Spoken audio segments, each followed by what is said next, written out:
राष्ट्रीय सुरक्षा के मामले में हम उत्तरोत्तर सफल होते चले जा रहे हैं।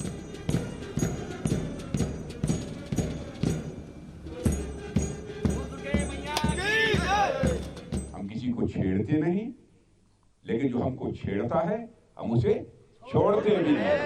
ओम भद्रं कर्णेभिः शृणुयाम। विजयदशमी पर हिंदुस्तान ने चीन को साफ संदेश दे दिया है कि अगर किसी भी मुल्क ने हिंदुस्तान की आन बान शान तिरंगे की तरफ बुरी नजर से देखा तो उसकी खैर नहीं।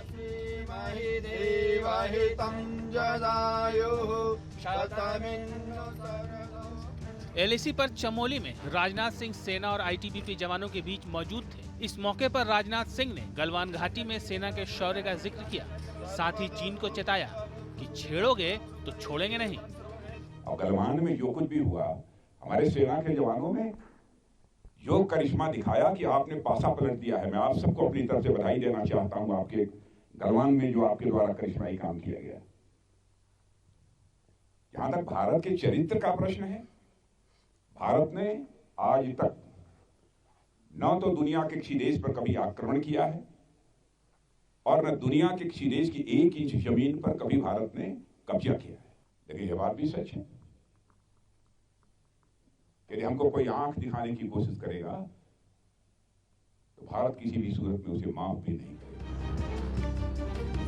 विजयदशमी पर राजनाथ सिंह चमोली में चीन बॉर्डर के पास फ्रंट पोस्ट पर मौजूद थे। इस मौके पर उन्होंने सेना के जवानों के साथ न सिर्फ दशहरा मनाया बल्कि विधिवत शस्त्र पूजा भी की। समय समय पर जब भी फुर्सत मिलती है, मैं जवानों के बीच उनसे मिलने के लिए और उनसे बातचीत करने के लिए जाता हूं।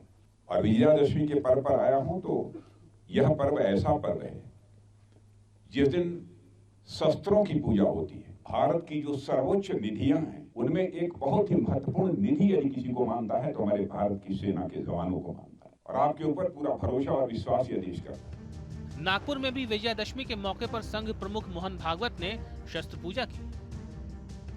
इस मौके पर मशहूर पर्वतारोही संतोष यादव भी मौजूद रही।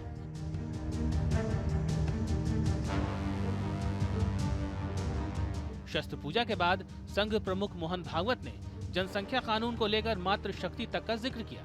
साथ ही उन्होंने ये भी दोहराया कि शुभ और शांति का आधार अगर कुछ है तो वो शक्ति है। जिस प्रकार से हमने श्रीलंका के संकट में उसकी सहायता की, यूक्रेन के भूमि पर अमेरिका और रशिया की जो लड़ाई हो रही है उसमें अपने देश के हित को ध्यान में रखते हुए और जागतिक मानवता के हित को भी कम न करते हुए जिस प्रकार की भूमिका हमने रखी, हमारी बात सुनी जा रही है, हमारा वजन बढ़ रहा है, हमको बड़ा आनंद होता है। राष्ट्रीय सुरक्षा के मामले में हम उत्तरोत्तर सफल होते चले जा रहे हैं और स्वावलंबी होते चले जा रहे हैं। विजयदशमी के मौके पर शस्त्र पूजा की परंपरा है। सेना में कई सालों से इस परंपरा को धूमधाम से मनाया जाता है। भारत दुनिया का अकेला देश है जहां शास्त्र और शस्त्र दोनों की पूजा होती है। बुराई पर अच्छाई की जीत का जश्न पूरा देश यूं ही उत्साह के साथ मनाता है। Team news nation.